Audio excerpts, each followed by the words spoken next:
In the shadows of power, truth becomes a dangerous currency. When loyalty collides with conscience, even the most trusted guardians must choose between silence and justice.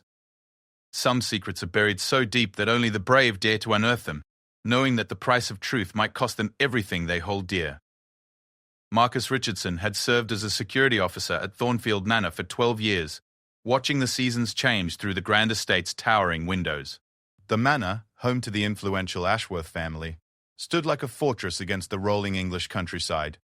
Its Gothic spires pierced the sky, and its ancient walls held secrets that stretched back generations. For Marcus, it had become more than just a workplace. It was a sanctuary where he had found purpose and pride in protecting one of Britain's most prominent political families. The early morning mist clung to the estate's manicured gardens as Marcus began his routine patrol. His footsteps echoed softly against the marble floors of the main corridor, a sound that had become as familiar to him as his own heartbeat. At 43, Marcus was a man of discipline and integrity, qualities that had earned him the trust of Lord Edmund Ashworth and his wife, Lady Catherine. Their son, William Ashworth, was being groomed for a political career that many predicted would lead him to the highest offices in the land.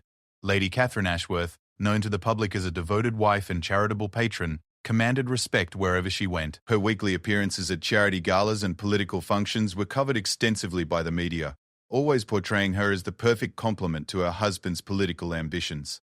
She was elegant, articulate, and seemingly devoted to her family's legacy. But Marcus had begun to notice something that troubled him deeply. It started 3 months ago, during one of his late-night security rounds. The manor's communication systems were sophisticated, designed to ensure the family's privacy and security. Part of Marcus's duties included monitoring the estate's internal phone lines for any suspicious activity or security breaches. It was routine work, usually involving nothing more than checking for technical malfunctions or ensuring that all systems were functioning properly. That October night, as rain pelted against the manor's windows, Marcus was conducting his standard security sweep when he heard voices coming from Lady Catherine's private study. The room was supposed to be empty. She had retired to her chambers hours earlier, or so he thought. Curious and concerned for her safety, Marcus approached the study door. What he heard made him freeze in place. Lady Catherine was speaking in hushed, intimate tones to someone on the phone.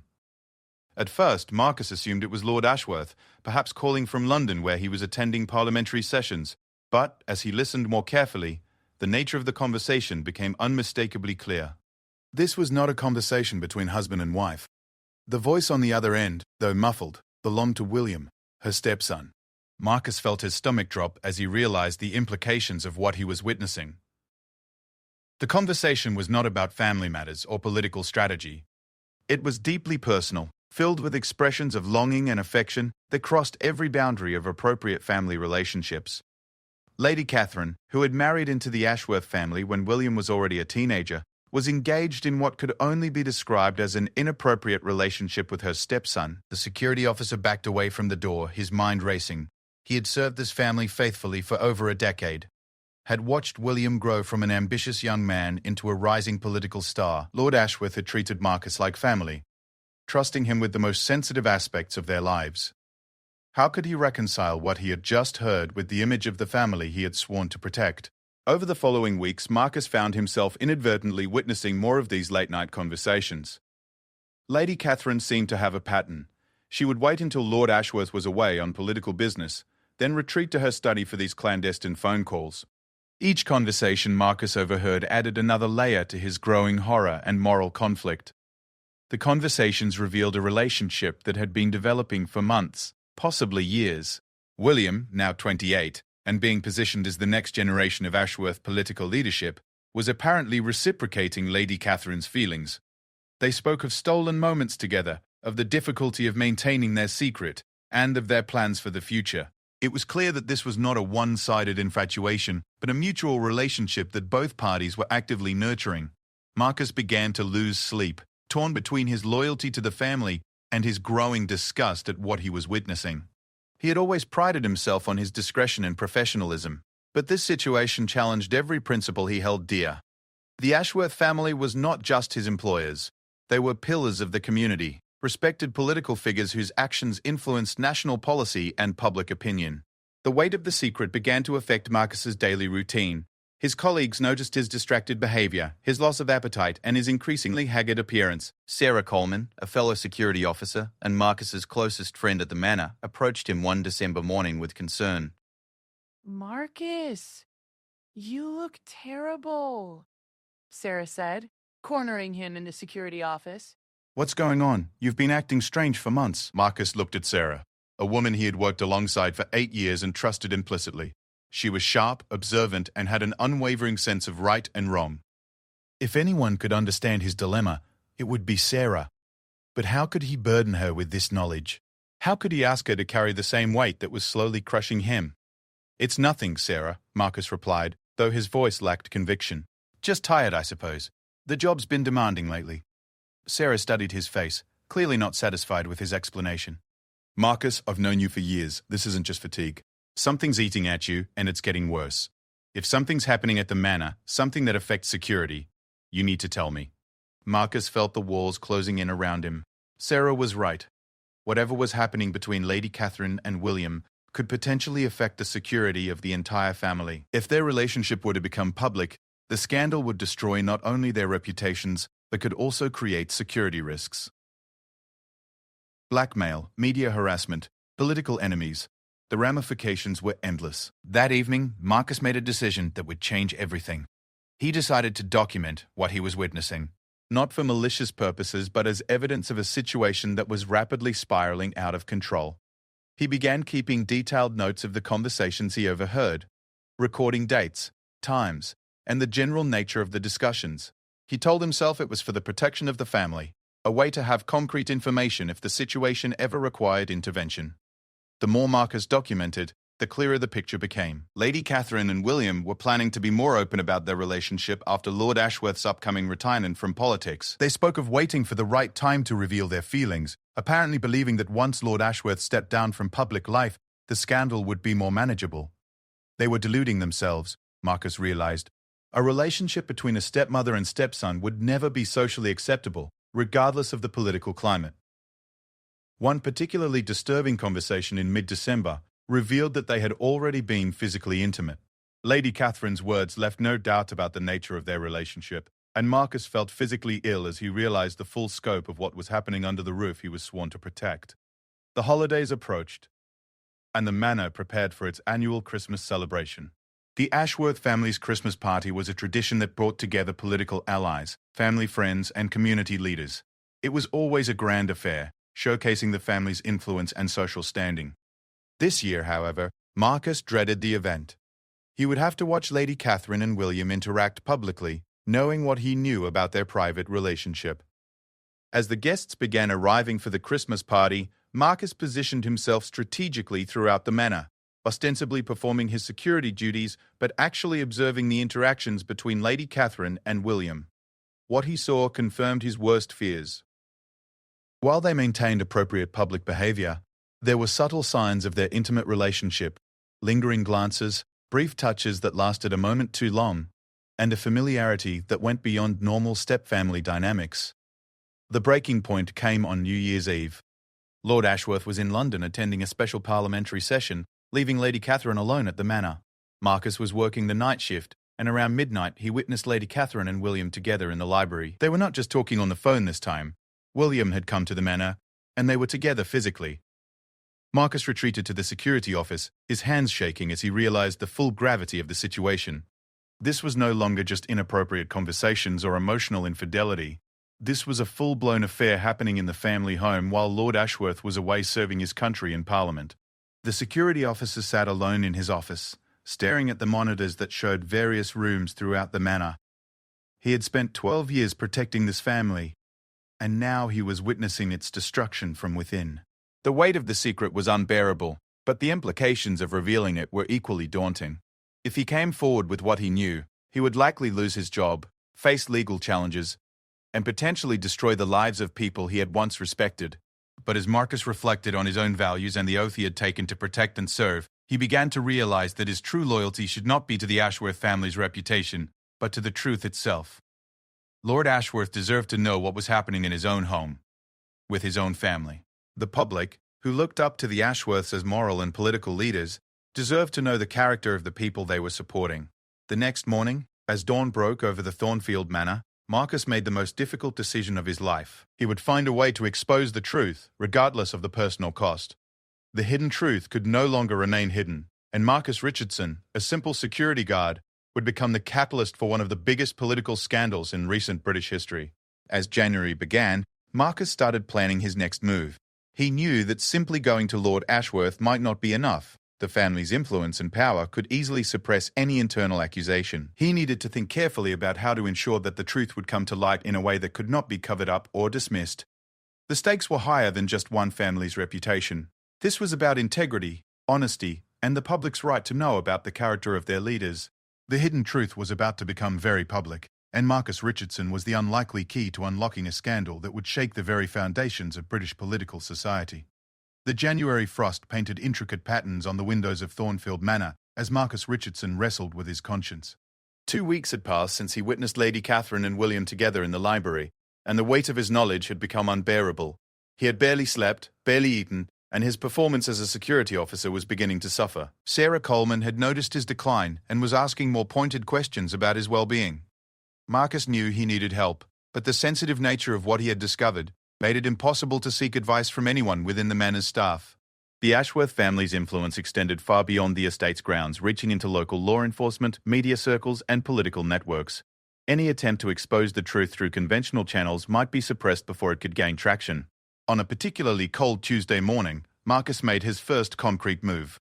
He contacted an old friend from his military days, Detective Inspector James Morrison of the Metropolitan Police. Morrison was someone Marcus trusted implicitly, a man whose integrity was beyond question and whose position in London provided some distance from the Ashworth family's immediate sphere of influence. The meeting was arranged for the following Saturday, at a small cafe in London, far from the political circles where the Ashworth name carried weight. Marcus took a personal day, something he rarely did, and travelled to the capital city. The train journey gave him time to organise his thoughts and prepare for what might be the most important conversation of his life. Detective Inspector Morrison was already seated when Marcus arrived at the cafe. A tall, lean man with greying hair and sharp blue eyes. Morrison had the look of someone who had seen enough of the world's darkness to approach any situation with appropriate skepticism. The two men had served together in Afghanistan 15 years earlier, and their friendship had been forged in the crucible of war. "Marcus," Morrison said, rising to shake his friend's hand. "You look terrible. What's going on?" Marcus sat down heavily, ordering a black coffee from the waitress before turning his attention to Morrison. "James, I need your advice on something, and I need you to understand that what I'm about to tell you could destroy lives, including my own." Morrison leaned forward, his expression serious. "I'm listening." Over the next hour, Marcus laid out everything he had witnessed at Thornfield Manor. He spoke carefully, providing specific details about the conversations he had overheard, the meetings he had witnessed, and the growing evidence of an inappropriate relationship between Lady Catherine Ashworth and her stepson William. He showed Morrison the notes he had been keeping, the dates and times meticulously recorded. Morrison listened without interruption, his face growing more grave with each revelation. When Marcus finished speaking, the detective sat in silence for several minutes, processing the implications of what he had just heard. "Marcus," Morrison finally said, "you understand what you're alleging here? This isn't just a family scandal. This could bring down one of the most powerful political families in Britain. Lord Ashworth is being considered for a cabinet position in the next government reshuffle." "I understand the implications, James," Marcus replied, "but I also understand my responsibility. I've spent 12 years protecting this family, and I believed in what they represented. Now I discover that it's all built on a foundation of lies and deception. Lord Ashworth deserves to know what's happening in his own home." Morrison rubbed his temples, clearly wrestling with the situation. "The problem is, Marcus, what you're describing might not actually be illegal. Lady Catherine is William's stepmother, not his biological mother, and he's an adult. Morally reprehensible? Absolutely. Scandalous, without question. But criminal? That's less clear." "But what about the public's right to know?" Marcus pressed. "These people are positioning themselves as moral leaders, as examples of traditional family values. Meanwhile, they're engaged in behavior that contradicts everything they claim to represent." "You're right about that," Morrison agreed. "But you need to understand the risks you're taking. The Ashworth family has resources, influence, and connections that most people can only imagine. If you move forward with this, they'll come after you with everything they have. Your job, your reputation, your financial security. It'll all be at risk. Marcus stared out the cafe window at the bustling London street. People hurried past, wrapped in winter coats, going about their daily lives completely unaware that one of the country's most respected political families was harboring such a dark secret. "I can't live with myself knowing what I know and doing nothing about it," he said finally. "But I also can't do this alone. I need guidance on how to proceed." Morrison considered the situation carefully. If you're determined to move forward, you need to be strategic about it. Going directly to the media might backfire. The Ashworths have relationships with major news outlets and could potentially suppress the story. You need someone independent, someone with credibility who can't be easily dismissed or silenced. What are you suggesting? There's an investigative journalist named Rebecca Harris who works freelance. She's built a reputation for exposing corruption and scandal, and she's not beholden to any particular publication or political interest. She's thorough, ethical, and she's not afraid of powerful people. If anyone can handle a story like this properly, it's her. Marcus felt a glimmer of hope, for the first time in weeks. "How do I contact her?" "Leave that to me," Morrison said. "But Marcus, before we take this step, I want you to think very carefully about what you're doing. Once this ball starts rolling, there's no stopping it. Your life will never be the same." That evening, Marcus returned to Thornfield Manor with a sense of purpose he hadn't felt in months. The decision was made. He would work with Rebecca Harris to expose the truth, whatever the personal cost. But first, he needed to gather more evidence to ensure that the story would be unassailable when it finally broke. Over the next 2 weeks, Marcus became more systematic in his surveillance of Lady Catherine and William.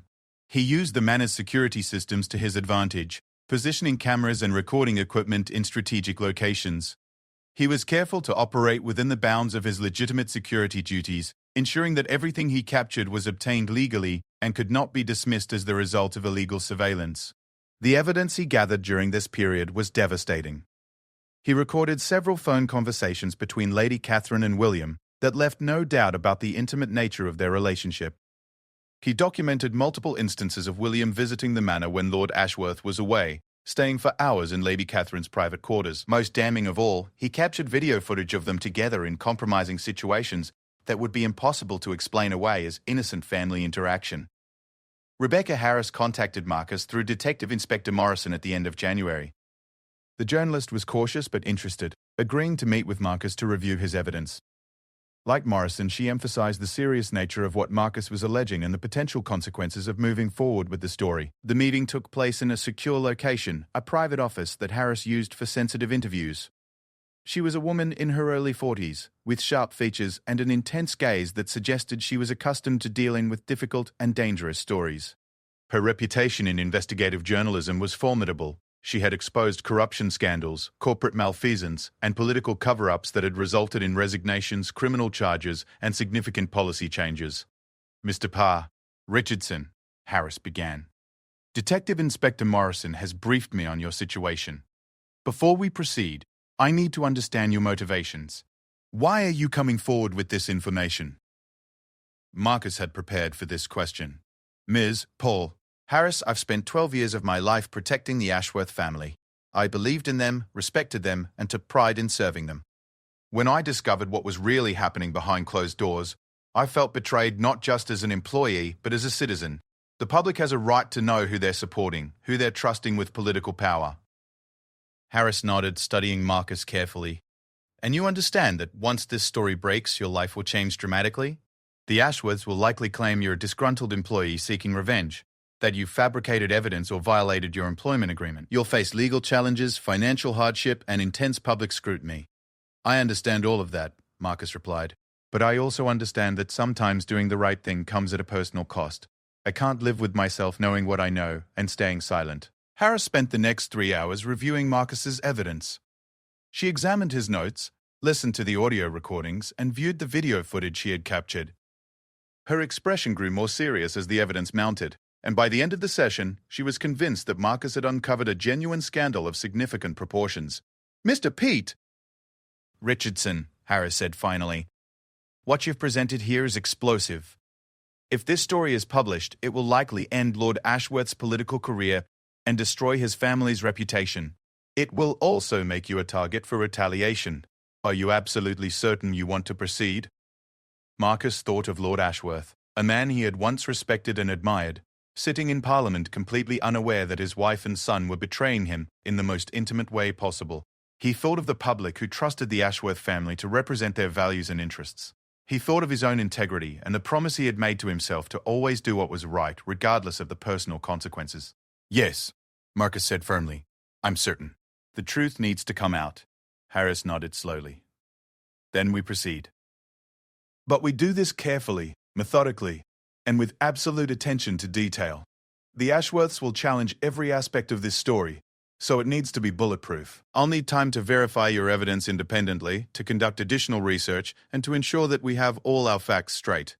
How long will that take? At least a month, possibly 2.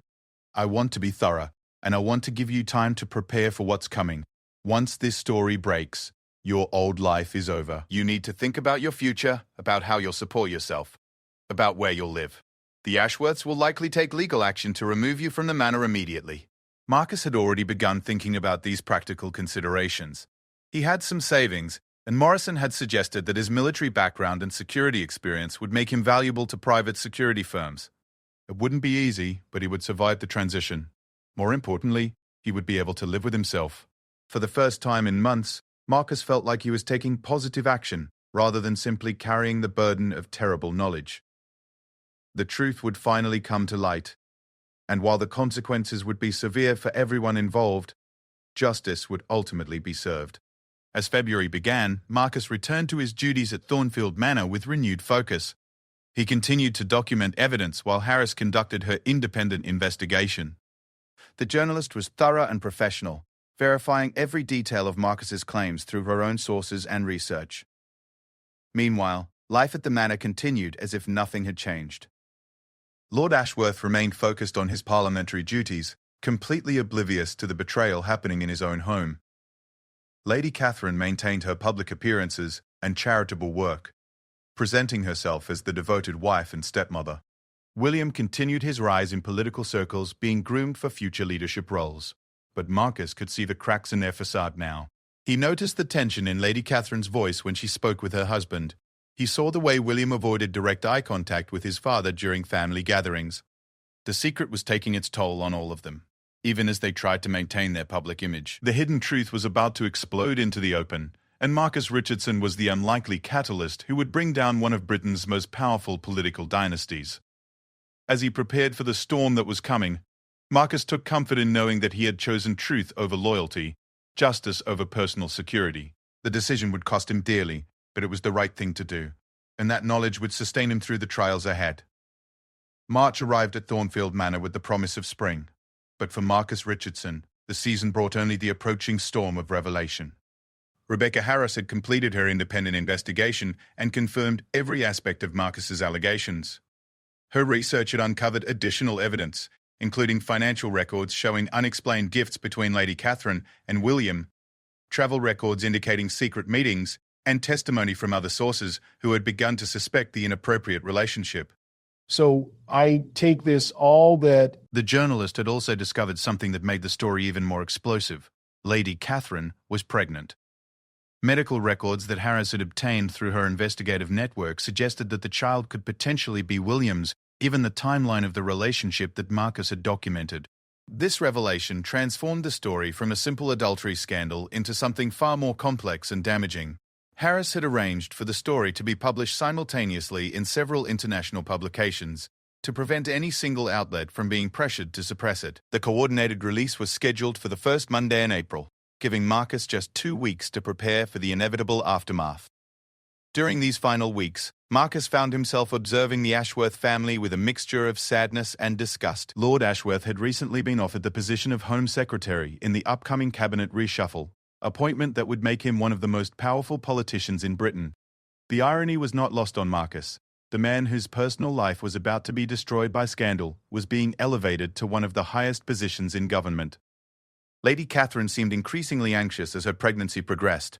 She had announced the news to the family in February, claiming it was an unexpected but welcome surprise. Lord Ashworth had been overjoyed at the prospect of becoming a father again at 55, never suspecting that the child might not be his. The deception was so complete, so calculated, that Marcus felt physically ill whenever he witnessed the family's interactions. William, meanwhile, was dealing with his own internal conflicts. Marcus had overheard several tense phone conversations in which William expressed doubts about continuing the relationship, fear about discovery, and anxiety about the pregnancy. It was clear that the young man was struggling with guilt and paranoia, even as he continued to participate in the deception. Sarah Coleman had become increasingly persistent in her inquiries about Marcus's behavior. As his closest colleague, she knew something significant was troubling him, and her security training made her naturally suspicious of unusual patterns. Marcus realized he would need to tell her something before the story broke, both to protect their friendship and to prepare her for the chaos that would ensue. On the Thursday before the story's planned publication, Marcus asked Sarah to meet him for coffee in the nearby village.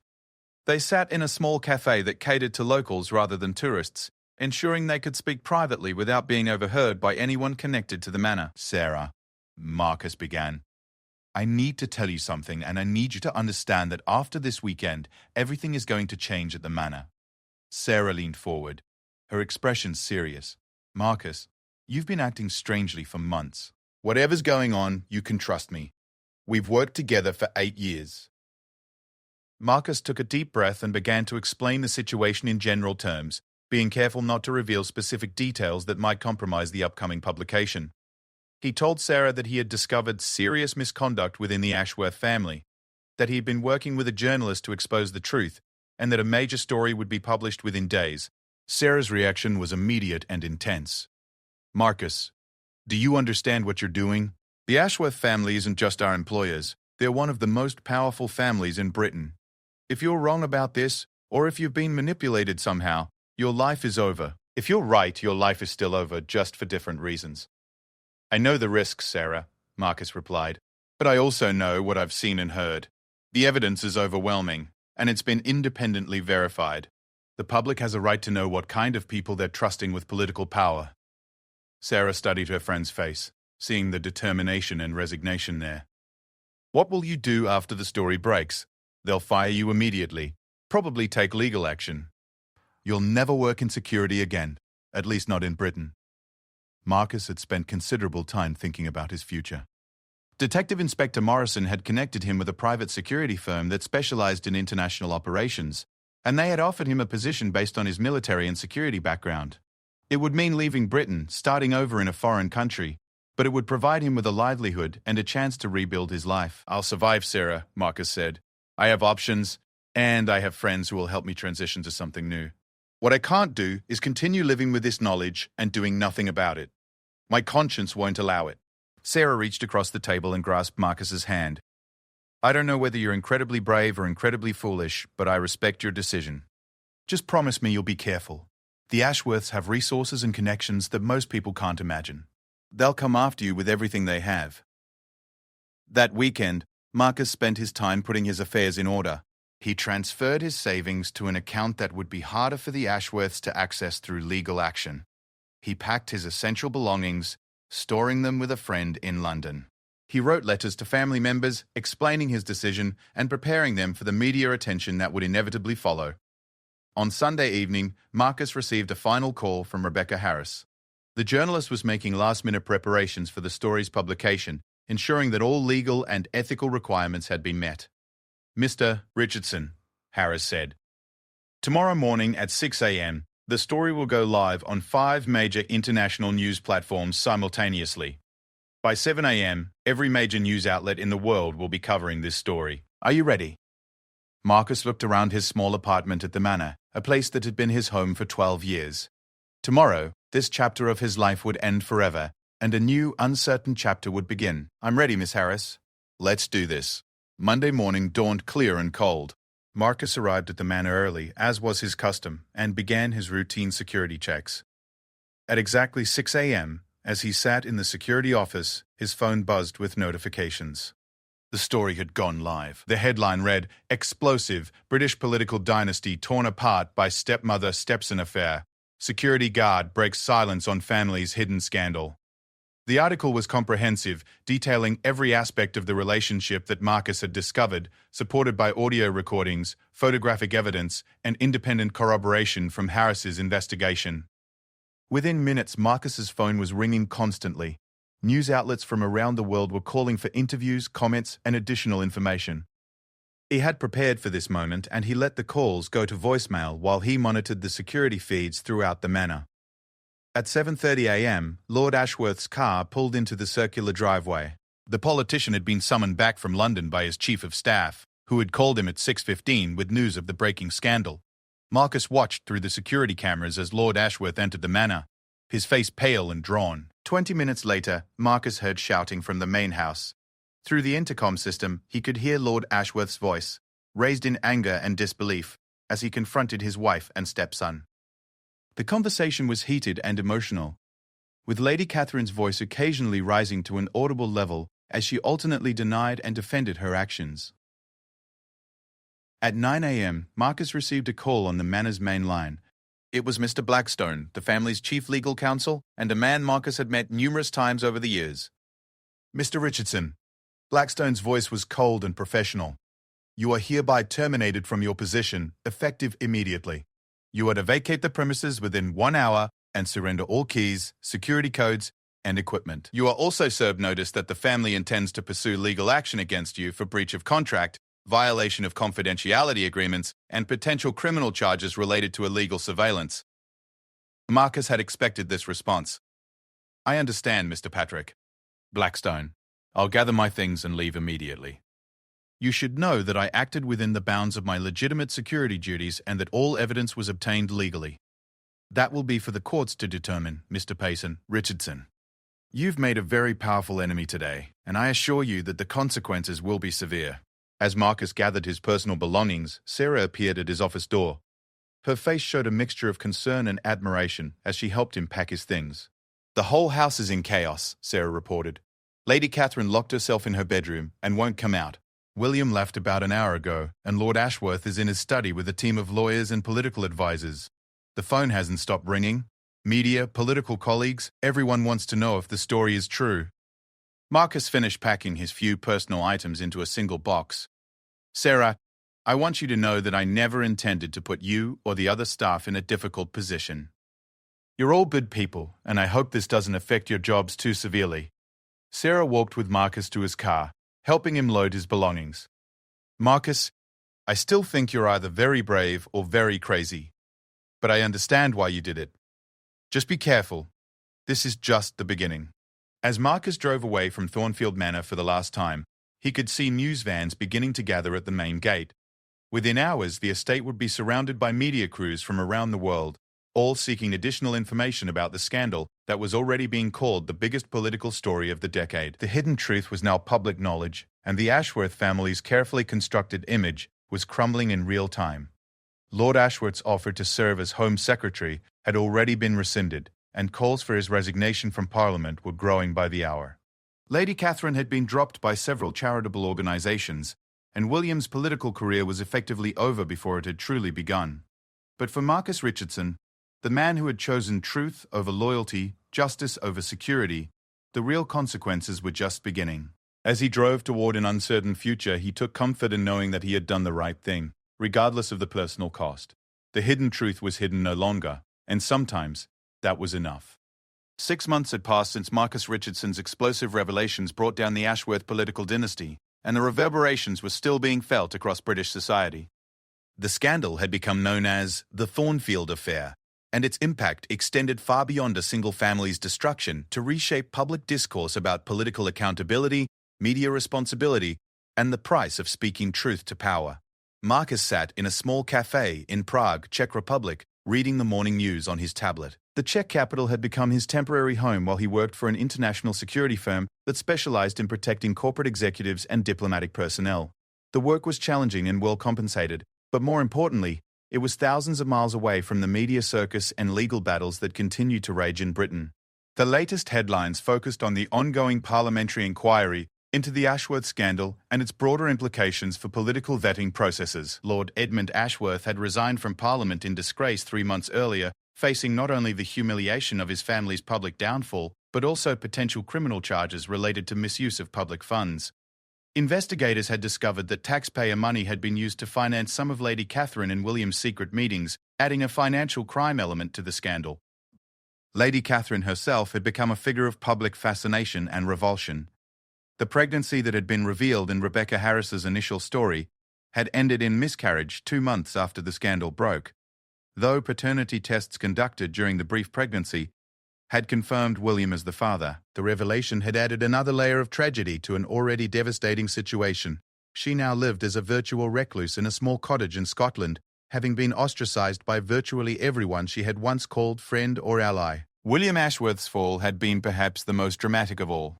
Once viewed as a rising star in British politics, he had become a pariah overnight. His attempts to rehabilitate his image through interviews and public statements had only made matters worse, as his apparent lack of genuine remorse and tendency to blame others for his situation had further alienated public opinion. He had left Britain entirely, reportedly working for a consulting firm in Singapore, though even there his notoriety followed him.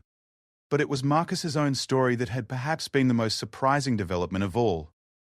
Rather than being destroyed by his decision to expose the truth, he had become something of a folk hero to many people who saw him as an ordinary man who had stood up against powerful interests at great personal cost. His story had been told and retold in newspapers, magazines, and television documentaries. Publishers had offered him substantial sums for his memoirs, though he had so far declined all offers, preferring to let the facts speak for themselves. The legal battles had been intense, but ultimately unsuccessful for the Ashworth family. Their attempts to prosecute Marcus for breach of contract and illegal surveillance had been thrown out of court when it became clear that he had acted within the scope of his legitimate security duties. More importantly, the public interest in his revelations was deemed to outweigh any contractual obligations he might have violated. The judge in the case had noted that the exposure of serious misconduct by public figures serves a vital democratic function that supersedes private contractual arrangements. Detective Inspector James Morrison had played a crucial role in protecting Marcus during the legal proceedings. Morrison's testimony about Marcus's character and motivations had helped establish that the security guard had acted from genuine moral conviction rather than personal malice or financial gain. The friendship between the two men had deepened through the ordeal, and Morrison had visited Marcus in Prague twice, bringing news from home and reassurance that the worst of the legal troubles were behind him. Rebecca Harris had won several prestigious journalism awards for her coverage of the Ashworth scandal. Her thorough, ethical approach to the story had set a new standard for investigative reporting, and she had used her enhanced reputation to launch a foundation dedicated to protecting whistleblowers and supporting investigative journalism. Harris had maintained contact with Marcus throughout his exile, checking on his welfare and keeping him informed about developments in the ongoing investigations. Sarah Coleman had indeed been affected by the scandal, but not in the way Marcus had feared. Rather than losing her job, she had been promoted to head of security at Thornfield Manor, which was now being sold to pay for the family's legal fees and financial obligations. Sarah was overseeing the transition and had been offered a position with the estate management company that would take over the property. She had written to Marcus regularly, keeping him informed about the manor's fate and expressing her continued support for his decision. The broader political implications of the Ashworth scandal were still unfolding. A comprehensive review of political vetting processes had been launched, with particular attention paid to the need for ongoing monitoring of elected officials' conduct. The scandal had also sparked a national conversation about the role of security personnel and domestic staff in reporting misconduct by their employers, with new whistleblower protections being developed specifically for people in such positions. Marcus's morning reading was interrupted by a call from his current employer. He had been assigned to protect a German industrialist who was attending a series of high-stakes business meetings in Prague, and his services would be needed for the remainder of the week. The work was interesting and varied, involving threat assessment, route planning, and close personal protection. His reputation for integrity and professionalism had preceded him, and he had quickly become one of the firm's most trusted operatives. As he prepared for his assignment, Marcus reflected on the strange turns his life had taken over the past year. The decision to expose the Ashworth family's secret had cost him his home, his career, and his settled existence in Britain. But it had also given him something invaluable, the knowledge that when faced with a fundamental moral choice, he had chosen correctly. The consequences had been severe, just as everyone had warned him they would be. But Marcus had discovered reserves of strength and resilience he hadn't known he possessed. More importantly, he had learned that doing the right thing, even at great personal cost, brought a kind of peace that no amount of security or comfort could provide. In the afternoons, when his work schedule permitted, Marcus had been writing. Not the memoir that publishers wanted, but something more personal and reflective. He was documenting his thoughts about loyalty, integrity, and the responsibilities that ordinary people have when they witness extraordinary wrongdoing. The writing was helping him process the events of the past year and think about what lessons might be drawn from his experience. One theme that emerged consistently in his writing was the idea that democracy depends on the willingness of ordinary citizens to act when they witness abuse of power or public trust. The Ashworth scandal had demonstrated how easily powerful people could deceive the public and betray their responsibilities if no one was willing to speak up. Marcus's story had become a case study in how individual conscience and courage could serve as a check on institutional power. The financial aspects of his new life were manageable, though certainly different from what he had known at Thornfield Manor. The international security work paid well, and his living expenses in Prague were reasonable.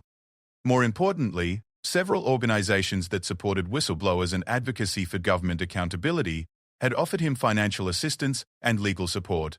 Marcus had been reluctant to accept charity, but he had eventually agreed to let these groups help with his legal expenses and relocation costs. On weekends, Marcus explored Prague's rich history and culture. The city's experience with totalitarian government and its eventual transition to democracy resonated with his own story about the importance of truth and transparency in public life.